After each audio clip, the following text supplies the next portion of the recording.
I'm Neil Dubord, Chief of the Delta Police Department. This week on our show... At night, my wife was asleep and my baby's asleep, and I'm lying there awake thinking about going to prison for the rest of my life. I can't tell you how that felt. It was terrible. Bend, don't break. This is a Delta Police podcast. Hear more about how police officers strengthen their resiliency through the power of story. Welcome back, Jordan. In our last episode, you were telling us about the stress of the shooting and the added stress at work, and then you got a phone call. It's Friday morning, and I'm sitting at home drinking coffee. My wife is upstairs still sleeping with our infant daughter, who is sleeping in the room beside her. And my phone rings, and it's my lawyer. And I'm like, oh, finally, I've got some news. And he says, Jordan, where are you right now? Oh, I'm at home. What are you doing? I'm sitting drinking coffee. I've got some terrible news. There's no other way to tell you this. You're going to be charged with murder, and you need to agree to appear in New Westminster Supreme Court Monday morning, or you're going to be arrested. I'm going to show up to New Westminster Supreme Court on Monday morning. He's like, okay, well, I don't remember what he said, but words to the effect of, have hope. Like, I believe in you. It's going to be all right. And we get off the phone, and you talked about that flood of emotions before. That was a flood of emotions, a roller coaster. I'm sitting there and just completely stunned and shocked. And you go through you're asking why, and then you question yourself. And I'm thinking, I must remember wrong. I must have made a mistake. What did I do? And then feeling absolutely terrible. And I haven't even gotten up from the table. But then my doorbell rings, my house, and I'm like, what now? And I go and walk to the door, and it's two of my coworkers who've shown up. Friend of mine from ERT, actually, and he's a sergeant in human resources. And they don't say anything. They just kind of walk in and put their arms around me and sit with me and try and provide me some comfort. And then they help me tell my wife, because I wasn't able to. I was too upset. Actually happened to be my dad's birthday that day too, so not a banner year. Yeah, so that was October 2014, and that weekend is a huge blur. Don't remember much, but I do remember had a meeting. We brought a few more lawyers on board, one in particular who kind of became my main lawyer, and I remember having a meeting with him and some other lawyers, and I'm talking about what happened, and they're asking me like, okay, go over what happened, what you remember, and I'm going over it, and my memory's never changed, and I'm telling him, and I know they believe me, but I'm thinking to myself, they must think I'm either lying or I remember it wrong. So we have that meeting. He's like, okay, well, we talk about some things and show up on Monday morning for court, and walk into court, go over to the sheriff's office, and my lawyer knocks on the door of the sheriff's office and says, hello, my name is David. This is Constable MacWilliams. He's here to surrender himself on a charge of murder. And the sheriff, a young fellow, I know it's funny looking at me saying young fellow. Jordan looks like he's 17. First 12-year-old hired by our police department. That's right.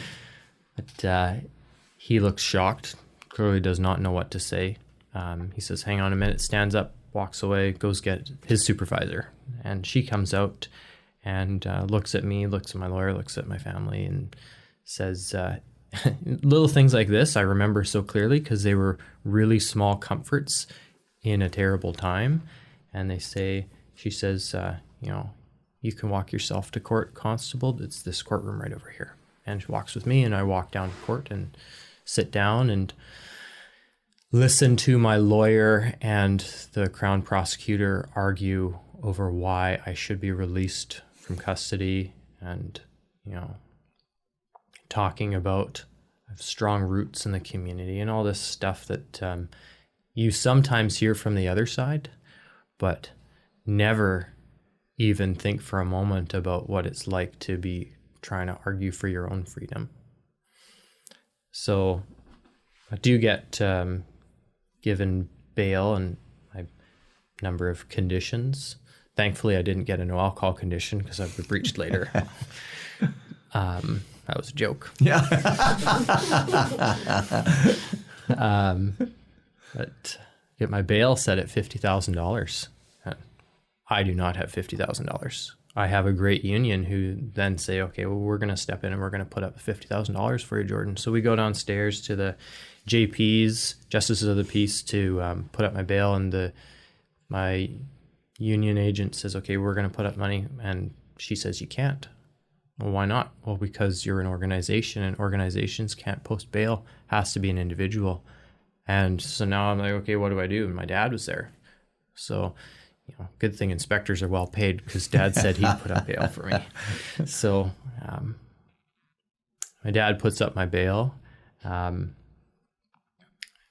makes some promises that he's going to keep an eye on me. Well, she says something about, the Justice of the Peace says something about, well, you got to agree to make sure he abides by all his conditions and check on him and all this kind of stuff. And my dad, even on a terrible day, says something to the effect of, well, I haven't been able to manage him for the last 30 years, so I don't know why you expect him to be able to now. And she didn't think that was very funny, but at least Dad still had a sense of humor.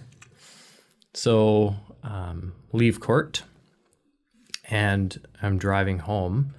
And as we're driving home, we get a phone call from my sister-in-law. And she's watching my infant daughter, who's, she's 6 months old at the time.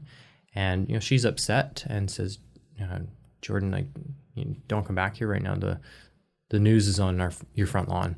So Global and CTV were outside my house waiting for me because, I didn't know this, but they had gone to the land titles office and pulled my name from the mortgage registry to find out where I live. And so they were at my house before I even left court.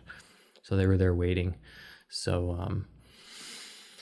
I think she ended up, taking the baby into the garage and driving out. So she never got confronted by them, and then met us. And then we went and stayed elsewhere for a few days until they gave up on waiting outside my house before I went home. So tell me, what's happening now with you? What's going on inside that? Oh, well, that noggin. So I haven't been doing a good job of managing my stress, but now it's gotten to a crisis point. And I realized in the week that followed being charged, I realized that I wouldn't be able to go on managing the way I was. And I knew I had to do something different. And I was going through all these emotions of, like we talked about before, struggling with, the shooting first off, but then what happened afterwards, my resentment towards my organization about what was happening. How do you feel about your organization now? Much better. No, I mean then. Then? At this point in time. I thought you meant now. No, then. Then? Tell me about it.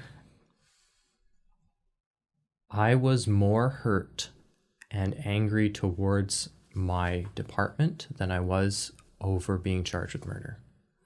I can't express it any other way. It's one thing to have something terrible happen, but it's another when, your faith and trust in an organization and in people I had known my whole life was broken, and it was devastating. I lost more sleep over that than being charged, which is wrong. It's crazy to think of it in that way, but it's the truth. I want to pick up on this. You've mentioned it twice now about sleep. Were you getting sleep? Well, maybe if you count them in the minutes, not in the hours. I was not getting good sleep. You talked about the pebbles before in the backpack. This an analogy I really like to use, because we all have that metaphorical backpack, and everything that happens in people's lives can add up with the little pebbles that get put into the backpack. I'm actually very fortunate in that, this incident being charged it wasn't a pebble. It was like a boulder that got tossed in my backpack. And so everyone around me could see it. All my coworkers could see it. All my friends, all my teammates, my family, they could see it. Because it was so obvious and so public, I got an incredible amount of support from the people I worked with, from my family, from my friends. I basically was not left alone during the day. And that kind of baseline of support was what enabled me to learn how to be resilient. So I had that, I had that baseline of support where I wouldn't get left alone. But, at night, my wife was asleep and my baby's asleep and I'm lying there awake thinking about going to prison for the rest of my life. I can't tell you how that felt. It was terrible. But I knew I couldn't go on by not sleeping. I knew I couldn't go on managing the way I had for the last 2 years. So actually having a conversation with one of my new lawyers, it's funny, lawyers sometimes become your confidants. It's kind of a weird thing when you entrust them with everything because they can't say anything. So I'm telling them what I'm going through, and one of them says to me, Jordan, I believe in you and you get to choose what happens with you. And he didn't mean it in the way of what was going to happen with the charge in the legal system. He meant it in the way of what my day-to-day life was going to be like. And I thought about that a lot, and I decided he was right. I get to decide. I can let this defeat me. I can let this tear my life apart, destroy my relationship with my family, my wife, or I can choose to have a positive attitude. I can choose to, as terrible as this is, triumph over it. And I'm making it sound easier than it was, and it is in real life. But I chose, in the couple weeks that followed being charged, I chose to have a positive attitude, to try and have a positive outlook, because I knew if I didn't, I would crumble.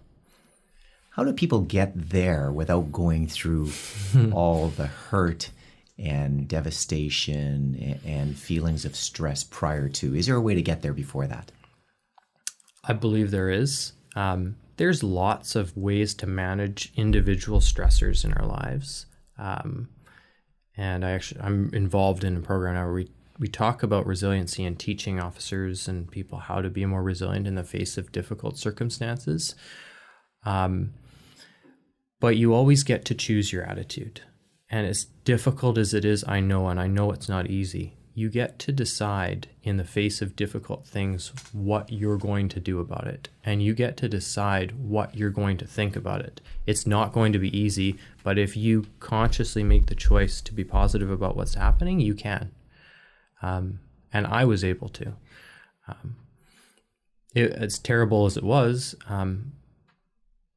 I knew I hadn't done anything wrong, and I knew in the end it would come out. I'm not saying every day I felt like that, yes, but I certainly worked at it because I had no other choice, because I didn't want to go on not managing it well, and I didn't want to let down my family, and I didn't want to let down my friends and my teammates.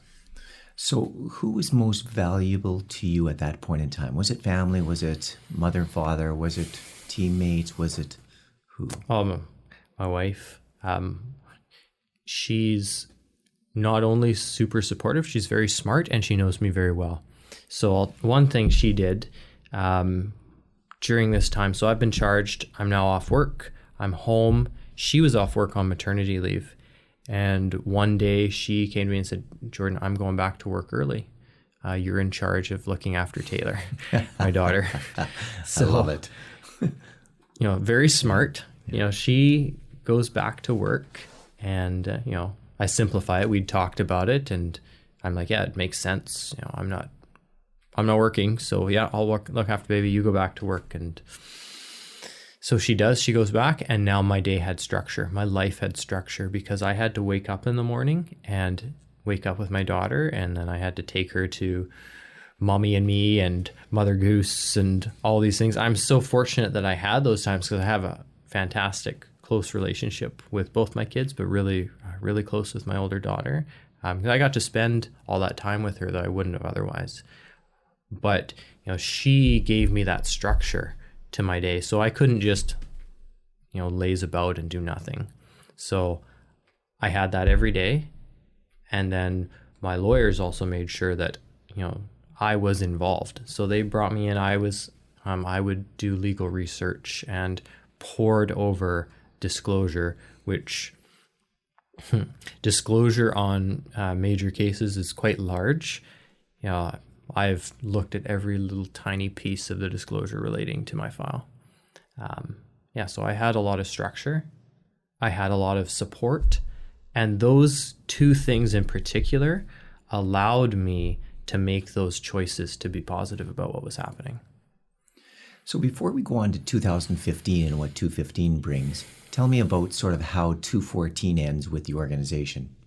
Contact, how's that? Well, you're on admin duties, right? So you've been suspended basically with pay. Yeah, so interesting on that.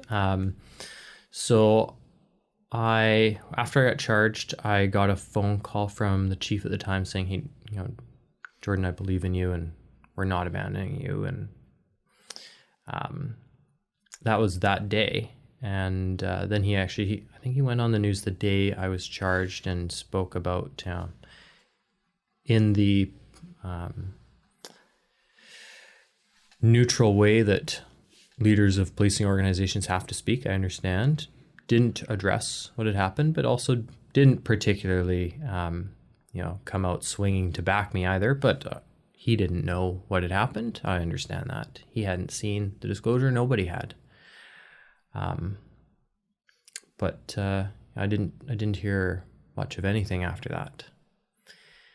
I got an email telling me I was going to be on administrative duties admin leave and staying home. So I did that, had some structure in my life then, and was working with my lawyers, going over, preparing for court and all this type of stuff. In early December 2014, I got a phone call from a worker with WorkSafe BC, and gave me a call and said, "Hi Jordan, I'm so-and-so with WorkSafe BC. I have a couple questions for you for your claim." And I'd had a back injury around this time, so I thought that's what she was calling about. And so she starts asking me some questions, and she's first off, "Well, who's your psychologist?" I'm like, "My psychologist? Well, why?" And so through our conversation, she eventually says, "Well, Inspector so-and-so, the Human Resource Inspector in Delta, called me and let me know that you're off work as a result of mental illness. And so in order for us to cover your pay, we need to have some details from your psychologist." And quite frankly, I was very upset and angry. And I'm sure there are other reasons for going down that road from the agency's perspective, but I took it very personally. And I actually said to her on the phone, I'm not suffering from any mental illness. I've been charged with murder, and that's why I'm off work. But she didn't really have anything to say to that.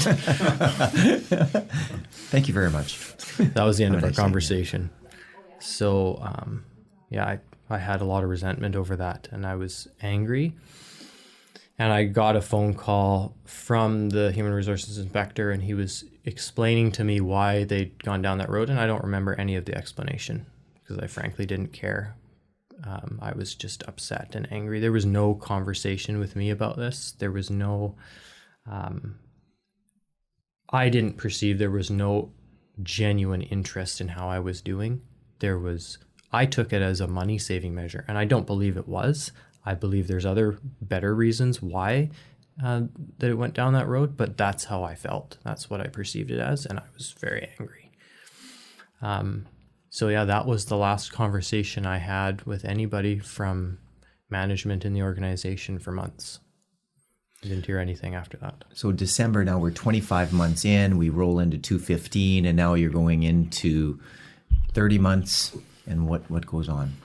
So I'd talked about the disclosure before, and we'd gotten a little bit. We'd started to have it kind of roll in. So that was a really big thing for me because as much as I was confident in what I remembered happening, being charged, I questioned myself terribly. I wondered what I'd done. I wondered what mistake I'd made. And when we got the disclosure that included the video of the incident, I got a phone call from my lawyer saying, hey, we've got it now. Do you want to come down tomorrow to go over it with us? And I said, I'm on my way now, because I couldn't wait to see it.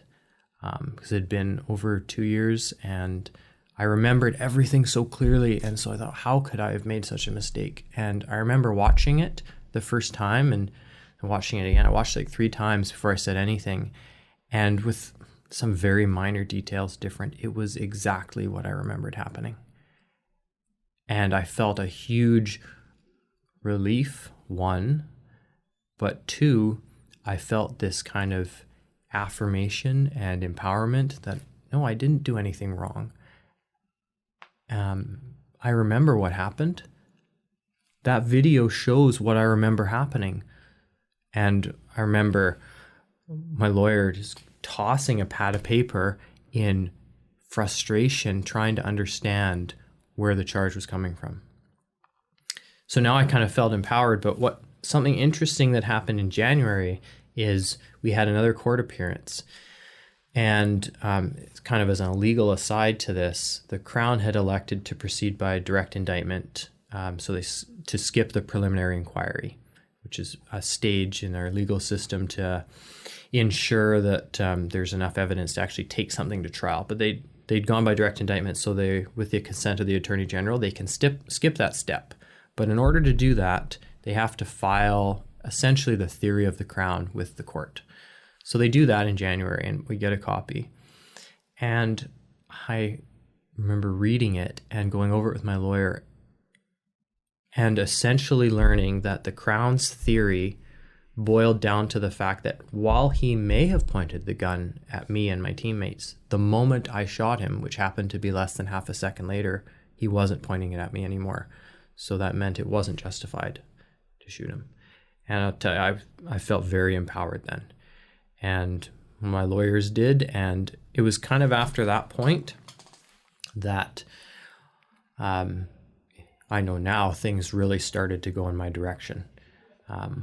What happened shortly after that, just approaching the spring, was actually the victim of this incident came forward to the media because she had gone to the IIO and asked to give them a statement about what had happened because they'd never interviewed her. And they'd taken her phone number and never called her back. So she came here to Delta Police and asked to give her side of the story about what happened after she heard I got charged. And so we took her phone number, someone at the front, and they passed it on to the IIO and they never called her back. So she never got interviewed by anyone and remembered what had happened. And I think probably from seeing my face in the media, remembered when we had pulled her away from this guy and taken her to safety. And so she went on the news and talked about what happened. And she talked about the reign of terror that she had lived under from this fellow. And she talked about the fact that myself and others had saved her. And I remember the newspaper headline, when she came forward and started giving her side of the story, and it was "Set My Hero Cop Free." And things really were rolling in my direction after that. So by now you're feeling a little bit of empowerment almost. You've been so powerless over the course of really 30 months that you're feeling empowered. And that leads us sort of to the summer of 2015. Mm-hmm. Yeah, so just a little bit of context. Actually, you had just been hired as the new chief of Delta in the springtime, I think it was. And you called me and we met up, had a coffee together and chatted, and we talked about what was going on. And you said you wanted me back at work. And I told you I wanted to be back at work. So I don't remember all the details, but basically after you came over as chief, we sorted it out and I came back to work. And it was my first day back at work. I am sitting in my office at the North Delta Public Safety Building. It's like 8 a.m. and I get a phone call from my lawyer. And he says, Jordan, where are you right now? The same way the last phone call had started. I'm thinking to myself, how can this get any worse? And I tell him, I'm at work. And he says, I've got some excellent news. The Crown has entered a stay of proceedings, and you're free. And I'm like, they can't take this back, right? He's like, no, like, it's over, you're free. And, you talk about wave of emotion. That was, yeah. I remember we sent you home. Oh yeah. I was not going to be a productive rum and Coke. I was not going to be a productive employee after that. I'll tell you. But I felt fantastic. Close to, and I'm sure my wife will listen to this, not nearly as great as my wedding day, but a really high point in my life, feeling the relief of being cleared and feeling free. Absolutely. So I know that I'm going to summarize. I know from that point, you came back obviously to full duties, took a leadership role within our patrol squads and with our operations, and quickly got yourself back into the shape and the training regime that has allowed you to excel on to the emergency response team for the integrated team for the RCMP. So congratulations on all that. Thank you. I want to be able to really grab what I think is important for others to be able to hear around your story. So not only important to hear your story, and there's lots that happens after you get this news, and with the health of your wife and how you overcome those health challenges. And, it seems like, there was a black cloud over at the MacWilliams family for 4 years, and you've overcome all of that. But I want to capture sort of 3 or 4 points that I think are critical for others to hear. And one I heard you say very clearly is it's your choice. You very clearly articulated that it's your choice, it's up to you, and how you get there is the challenge. Any comment on that at all? I totally agree. It took me some, terrible, dark moments in my life to learn that I had a choice about how I reacted to the circumstances in which I found myself. I had no control over those circumstances, but I had control over what I was going to do about it. And I had control over how I was going to feel about it. And it's not easy to get to that point. It's not easy to decide to have a positive outlook or attitude. But if I can do it in those circumstances, anyone can do it. Absolutely. Now, I heard you say secondly, which I think this is really important, is structure. I heard you talked about the structure when your wife went back to work, how you had to look after your daughter. Talk to me just a little bit about structure and routine. If you don't have a routine imposed on your life, you have to learn to have your own routine, and you have to learn to build structure into your life. I've had friends who've been off work as a result of health challenges or other things that have gone on, and when they lose that structure, it's really easy for them to lose their way. So what I've tried to do is even as simple as always call them the same time every day. Like, that sounds like a really small thing, but just having that structure, something to expect, you kind of plan your life around it. Or if part of my job, I have to make sure I work out a lot, so I follow a program. So if you have a program where you work out 5 days a week with 2 rest days, and you try and train this in the morning and this in the afternoon, well, now you have structure. When you don't have structure imposed on you, like me taking care of my daughter, and this is difficult, but it really goes a long way, learning to have structure, whether it's going to the gym every day or having a meeting with someone every day or walking the dog at 5 p.m. every day, building some structure into your life goes a long way in having stability. And when you have stability, when you're not on that roller coaster in your day-to-day life, you can help manage that roller coaster of emotions that you're going through a lot better. So 2 questions left. The first question of which will be the third point would be, what would you consider something else you did that was made you overcome? It wasn't something I did. It was something that I was fortunate enough to have from my friends and family, and it was support. Mm-hmm. Because little bits of support go a long way. I will never forget the Chief of New Westminster coming to my door and thanking me for the sacrifice I'd made for his community. I'll never forget that. I felt a lot better that day because of what he said. And it wasn't much. When I was off work at home, one of our, at the time she was a staff sergeant here, she's an inspector now, sent me a text like 4 months after I'd been charged, and I'd heard basically nothing from anyone except for like my close friends and family and coworkers of a similar rank. But she sent me a text, just said, "Jordan, I'm thinking about you. Let me know if you need anything." And that went a long way. And people don't realize how much a little tiny gesture, how far that goes to somebody when they're struggling. Hearing from someone that they're thinking about you, it just kind of takes some of that hopelessness and loneliness away. And when you feel that support, when you always feel like people believe in you and people are behind you, it's way easier to choose to be positive because they leave you with no other choice. If everybody else believes in me, how can I not believe in myself? So yeah, just kind of answer that. It's not something I did. It's something what others did for me. But what it's motivated me to do is always do that for others now. Because we have, and I talked before about the backpack and the boulder. Like I had a really obvious boulder, but lots of people have their backpack filled with pebbles and it's just as heavy as my boulder, but it's not as obvious. So just be sensitive to those things and make the effort to let people know you think about them and you care. That support let me choose to have a positive attitude in that moment. So I would just say, for people who hear this, if you can try and be that for someone else, that goes a long way. And you've given me the perfect segue for the last question comment from you. And that would be that you're right. Many people are in our work environments every day that are carrying burdens that we may not know. Yours we knew, and it was very public, and that makes it easier for us to be able to reach out and assist. What do we do for those that we don't know that are carrying burdens? And sometimes we're judgmental in how we view them in their workplace, but yet we don't know the burdens they carry.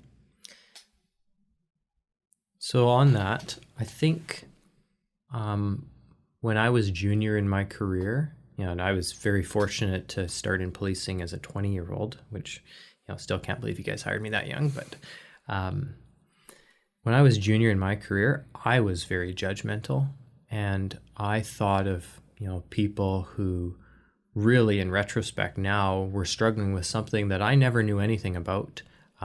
And they would be maybe late for work or little things like that I would be super judgmental for because I never walked a mile in their shoes and I never considered that there was something else going on in their life. So now, after what has happened in my life, I just try and pause before I have that judgmental reaction and think about what I was going through and what I wasn't telling people. Like that 2-year interim between when I had my shooting and got charged, and I didn't do a good job of managing my stress and I wasn't being resilient, I'm sure people thought poorly of me because I'm sure I didn't represent myself very well. But they didn't know what I was going through. They didn't know I was suffering. So I think about that. And then when I see people acting in a way inconsistent with what I think they should be doing, I try and remember that, and I try and be more empathetic, and I try and make the effort to sincerely get to know them enough that they feel like they can trust me to tell me what's going on, and then I can support them. And that sounds fantastic. I don't always do a great job of it, but that's my goal. And if we can all do a better job of that, I think we'd have a very healthy workplace. Well, first of all, let me say thank you so much for opening yourself up. And I know that you talk on this issue lots to many, many different people. And every time you hear it, the struggle, the challenges, the resiliency you've shown, and how to overcome. I mean, there's a book in there somewhere. So it's amazing stories. So thank you so much for sharing with us. And I'm hopeful that this will be shared with someone who is at the point where they can really use it and actually take away some lessons that will be used and make them better people and make them feel better. Thanks, Chief. Thanks. These productions never come without a lot of work from everyone involved. A big shout out and thank you to Constable Aaron Hill, Melissa Granum, and Nikki Hewitt for producing and recording, and of course post-production done by Podfly. Next week on Bend Don't Break. In the line of work we do, you always hear that the greatest sound you'll hear is the sirens coming when you need help. And you always picture that as yourself being in that position, needing that help. But in this case, I was over the three-way phone call, I was able to hear the sirens coming, and I was able to tell my kids, okay, the help is just around the corner, just stay with your mom. For more episodes, you can find us on all major podcasting platforms like iTunes and Google Play. If you have a story to tell, let us know. Go to deltapolice.ca/podcast to submit your idea. And don't forget to connect with the Delta Police Department on Twitter, Facebook, and Instagram. Once again, thanks for tuning in.